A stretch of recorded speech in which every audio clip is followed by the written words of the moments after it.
Are you interested in having a conversation here about developing as a trader in terms of assessing your trading, right? How you view it in terms of, should I build from my strengths? Should I focus on fixing mistakes? How should I approach this? There's a lot out there on Twitter you might come across, and we're going to tackle it and take a deep dive today.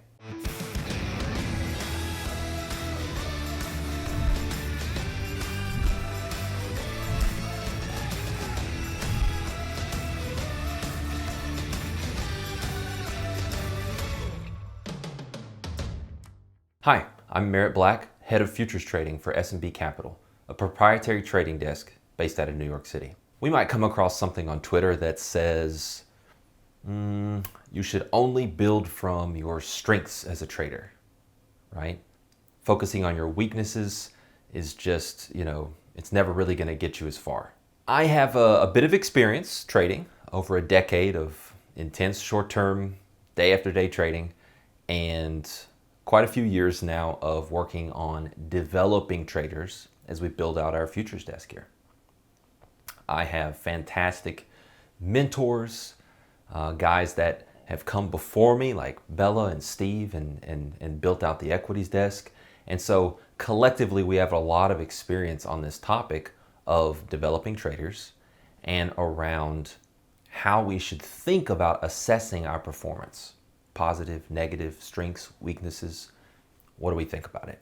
So the Twitter statement around only building from your strengths, I think that's a feel-good statement.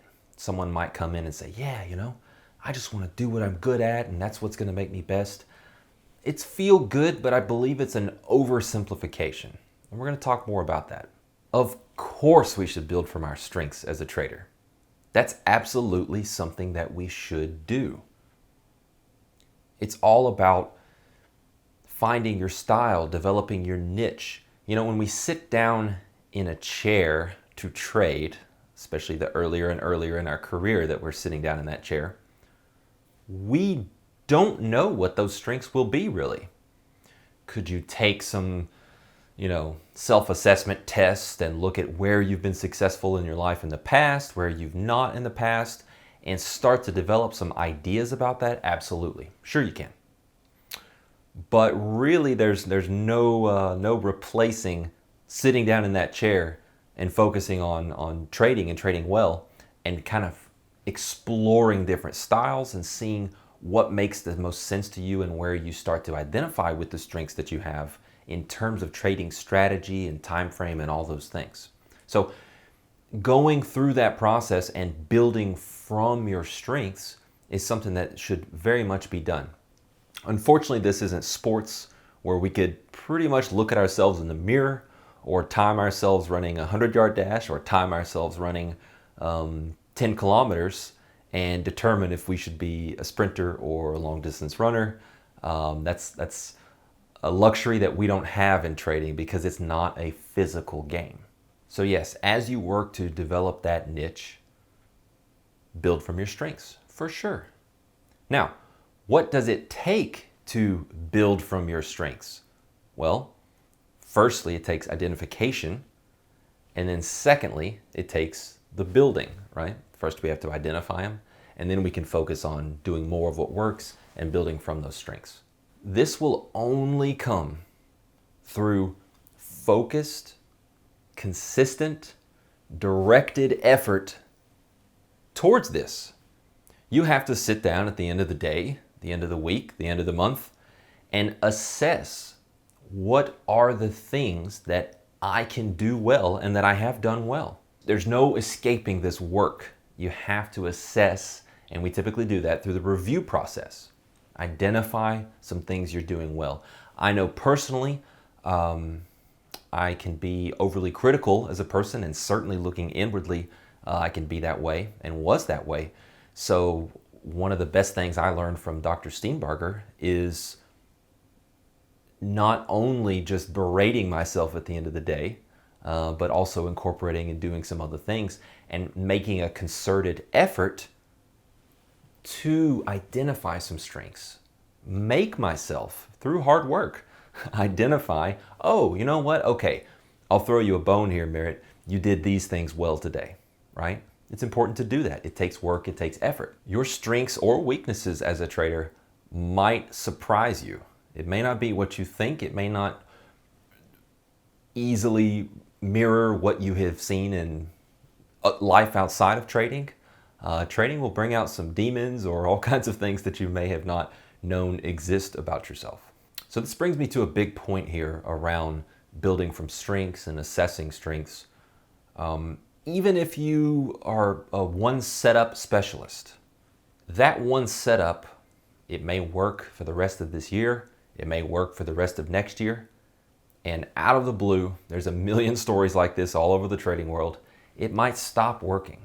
So I encourage you, if you are maybe a one setup trader, to begin to not only identify, hey, this setup is working for me, but start to go deeper.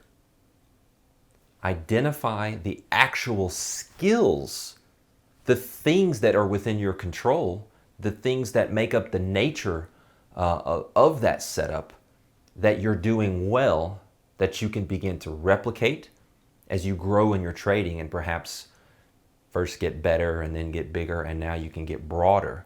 Or perhaps your edge is being challenged in a particular market, in a particular time frame, and you're having to look to take those strengths that you've now identified, specific skills, specific strengths, and reinvent yourself as a trader.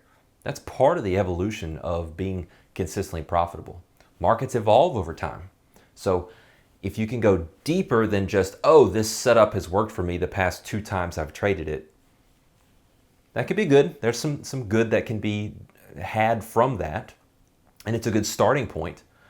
But I really challenge you, even if not just for the one setup trader, but for all of you listening to this right now, try and go deeper with that assessment of your strengths as a trader and the things that you can control that you're doing well. To kind of recap there, of course we build from our strengths. That's something we should do. But I find that the most trusted, best traders that I know are a little more balanced in their approach.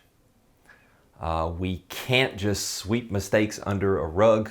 We can't just, allow these glaring holes in our skill sets or ability to do certain things within the markets just go unsaid.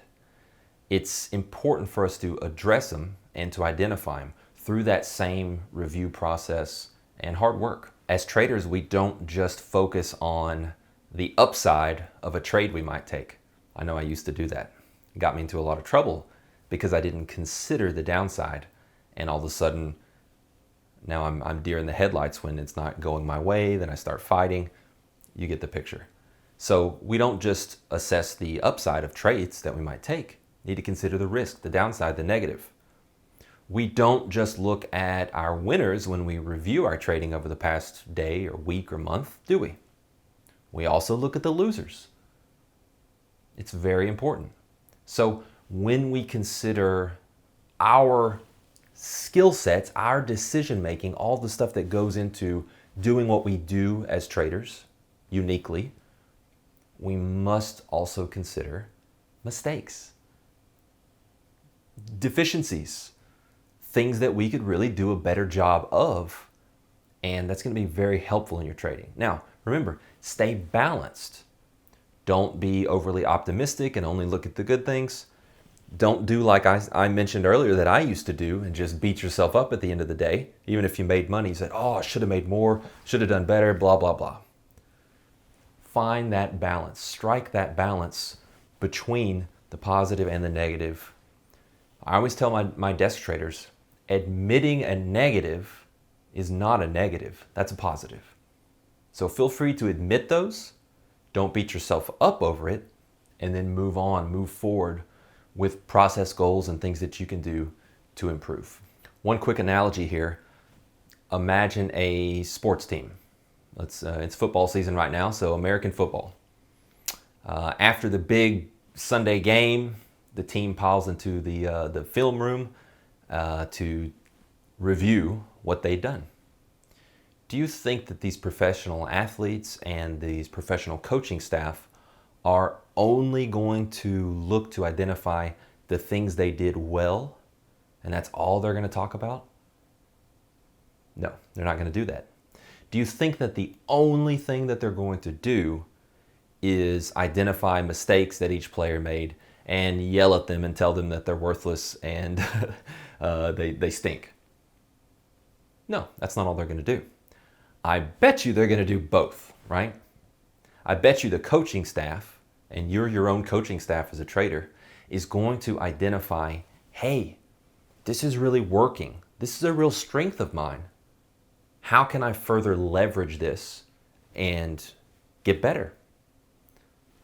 At the same time, we're going to assess, hey, this was a mistake. In fact, I've been reviewing for the past 3 days now, and I've noticed I've made this mistake every day. This needs to be addressed. So, balanced approach, and see if you're not a better trader in 1 week's time. See if you're not a better trader in a month's time. Improvement can happen quickly as a trader. And I find with myself and my desk traders that a more balanced approach is critical. If you like what you've heard, go to smbfutures.com. Take a look around. See how you can be involved in our community. See how you can train with us. And see how you can ultimately join our team and our trading desk.